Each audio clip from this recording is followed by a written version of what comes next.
Welcome back, alives, to the Dead Files, making every death count where it counts in your life. Gather around as we learn the life lessons from our third subject. Dead number 3, Ashley Grantham. Ash here isn't the sort of person you would imagine surviving a large-scale rampage of man-eating monsters.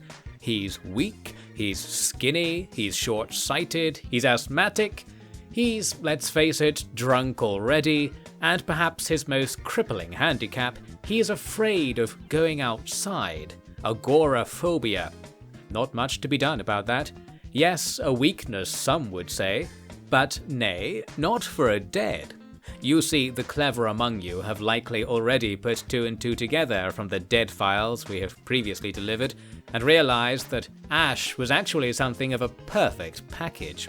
His supple frame and timid demeanor prevented him from madly rampaging around his neighborhood in a blood rage like the late Walter, and his intense hatred for the open sky kept him from showing himself to all the beasts browsing the suburbs like one giant butcher shop.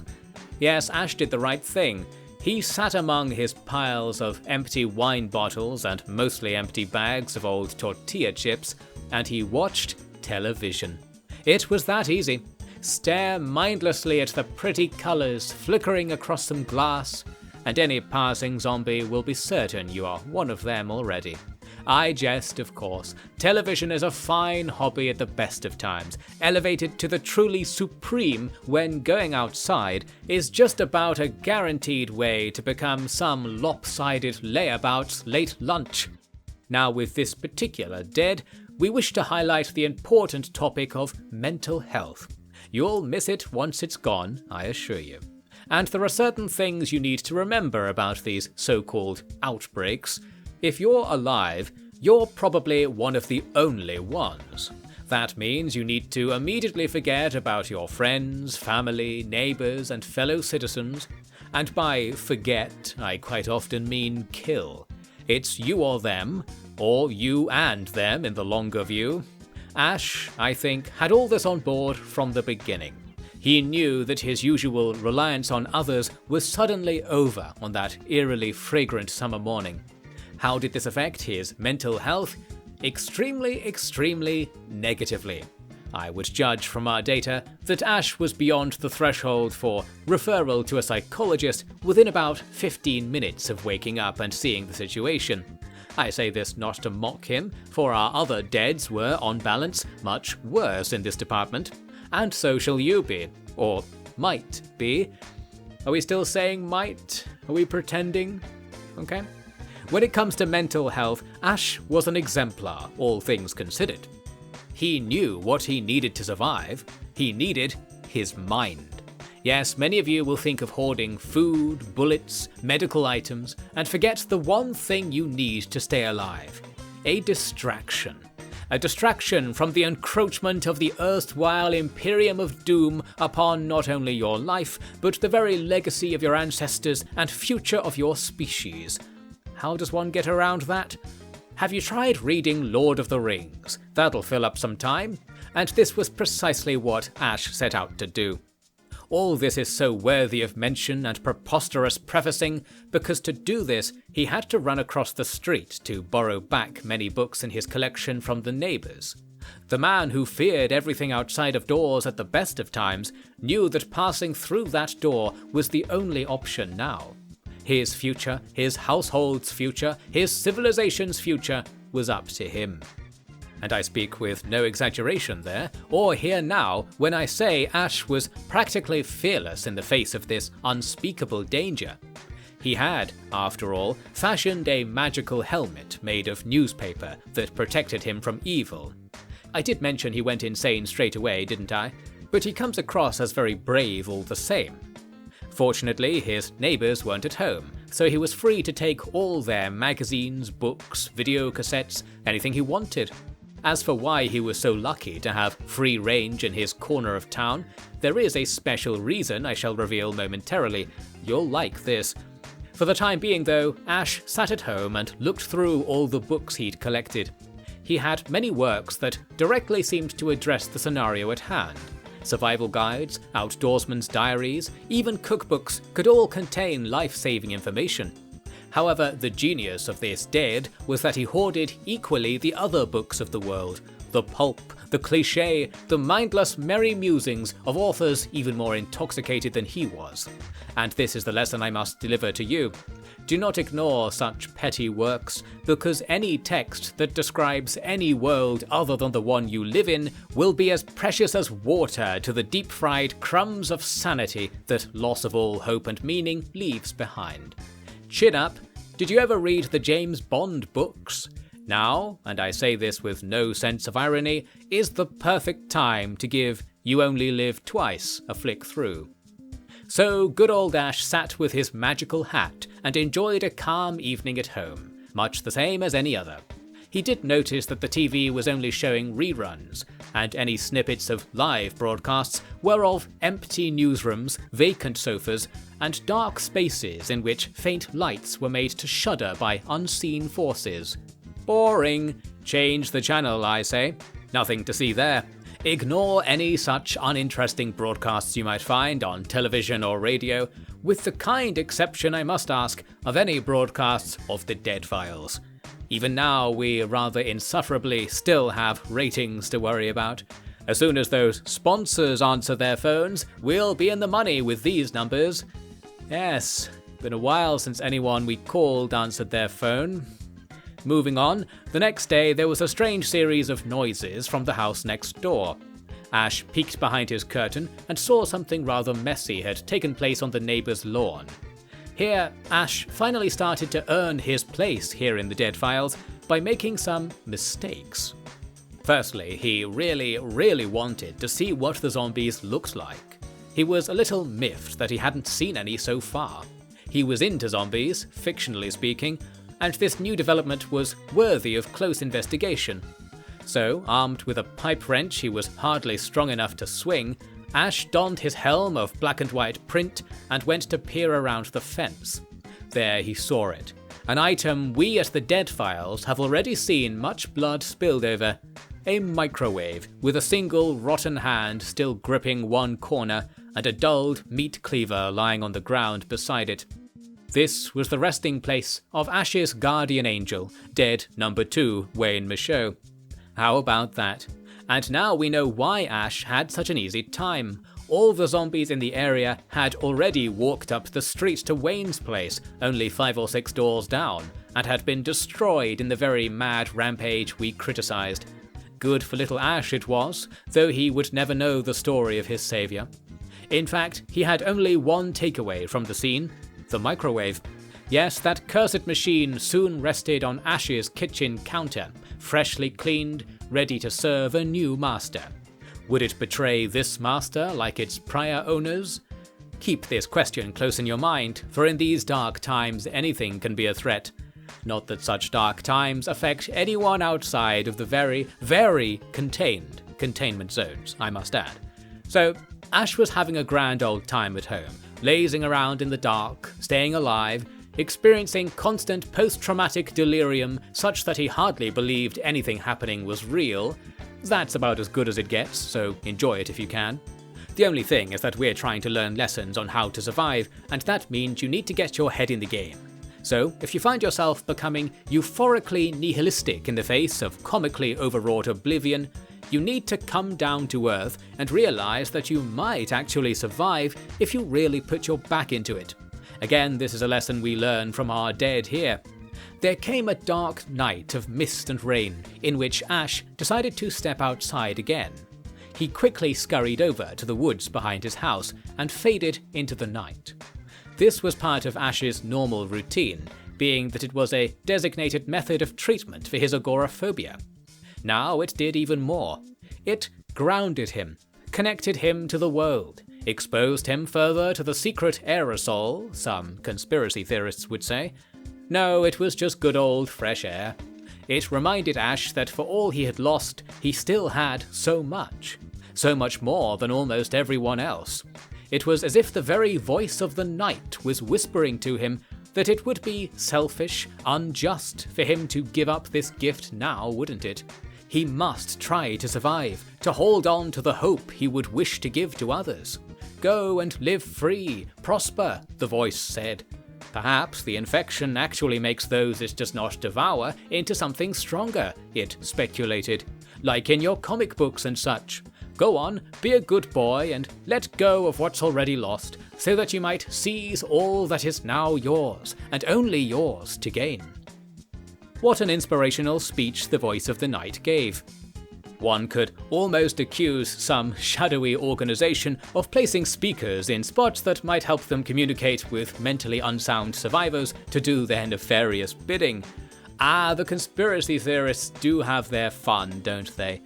Just, keep in mind that if you do survive, not that you're in danger of not surviving, there might be some merit in listening to any mysterious instructions you seem to receive. A little tip from me to you here on the Dead Files.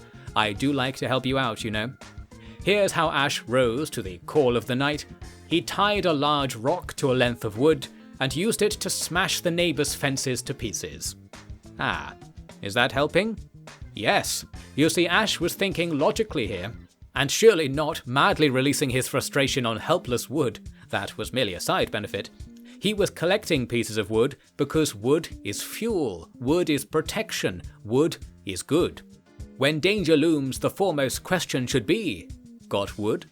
If not, endeavour to get it in any way you can. It will be your guide, pointing towards a brighter future. Brighter because you can set the wood on fire, that is.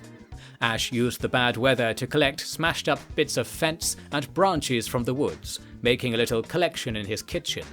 He didn't burn it right away because the electricity was still on. That should not be taken for granted, suffice to say, because rumour has it that certain power facilities have certain personnel problems. Don't you worry about that, all under control, some say. Next, he needed a supply of food for when his cupboards emptied. For that, he turned back to the woods. He glided through the calm, quiet mist and made his way to the pond about 20 minutes' walk south of Muldrar. Not a single zombie to be seen. In fact, Ash at last could say that life had not ended entirely, because the resident fish there were still going about their business, oblivious to the whole affair. Now there's good mental health. Be like those fish. Admittedly, those fish were also being hunted by a flesh-eating creature, Ash. He spent a good hour trying to skewer something out of the water with a stick. He didn't succeed, and he was exhausted long before even landing a near miss, but he certainly had the right idea. His mistake then was not his method, but his mediocrity. Fishing is hard. Perhaps there's time for you to learn a thing or two before you... this won't happen to you, don't worry. His trudge back home, staring with focus at the ground in front of him as usual, was met only with further disappointment. He had been betrayed by the one lonely survivor he had taken into his home, the microwave. Perhaps it was damaged in Wayne's mad battle. Perhaps there was mud on the electrical pins. Perhaps someone snuck in and sabotaged it while Ash was away with the fishes.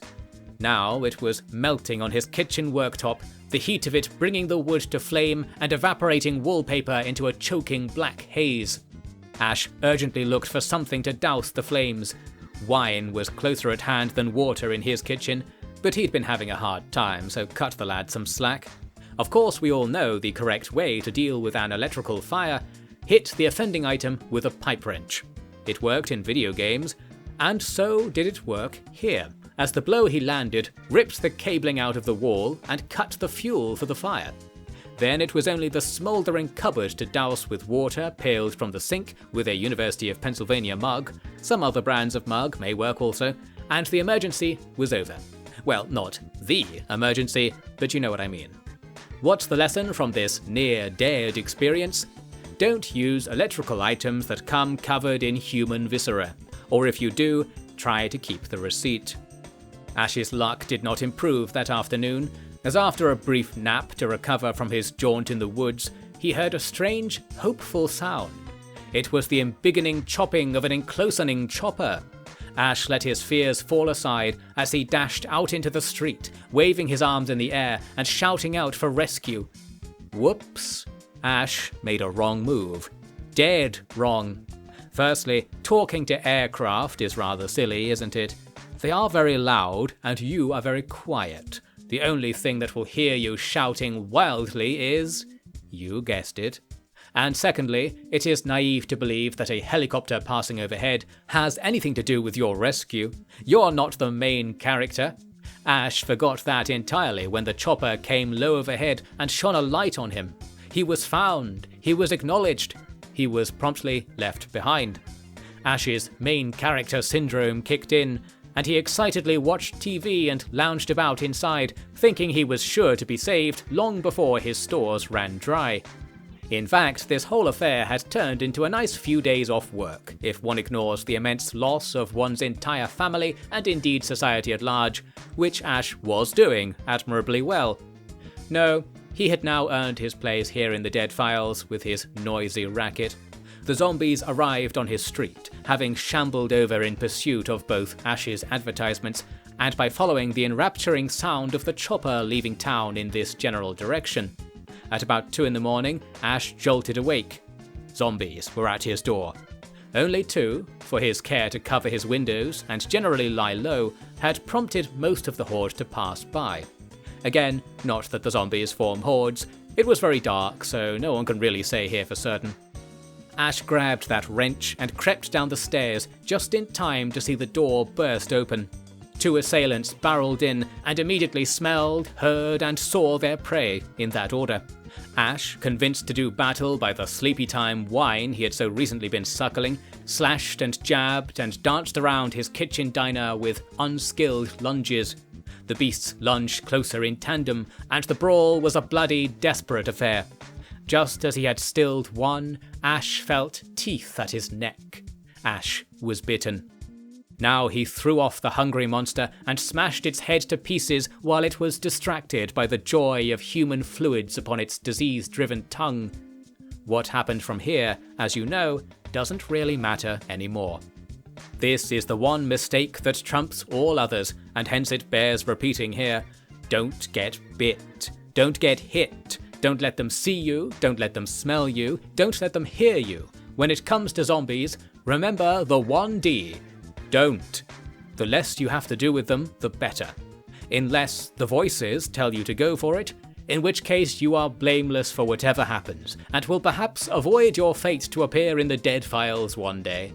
I expect many of you are hoping you might get a spot on our list at one point or another. Again, you might end up getting so lucky, the rate things are going these days.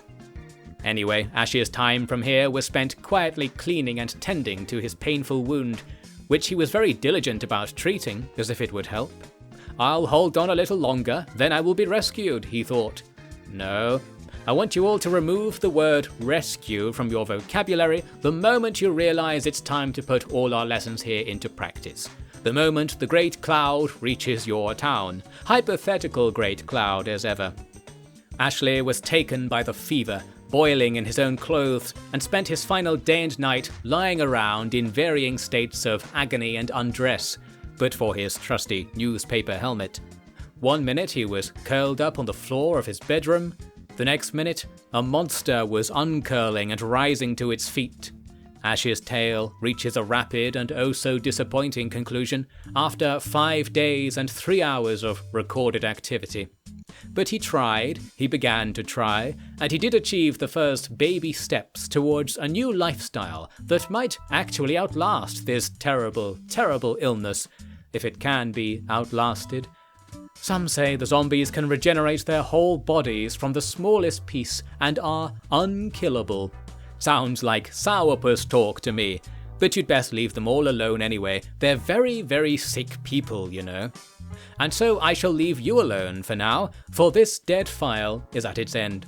Did we all learn a thing or two, ready for the big day? It pays to be prepared, and it certainly never pays to be caught dead, acting like a dead. Until next time. Pays to be prepared. Yes, and being paid rather a lot, actually. You'd think a little more money for the army might be in order. How are they losing these fights? They aren't even fights. It's a bloody walking bullseye. If they get any closer, I'm going to demand double pay at a minimum. And a gun in the studio as a rider. What was that helicopter doing anyway? We shouldn't have mentioned it. Just feed those conspiracy theories that the bloody scientists are trying to make things worse for some sick. Yes, sorry, I'll be quiet. Right, same time tomorrow. I see you've got more notes rolling in. All go out there. I hope it lasts.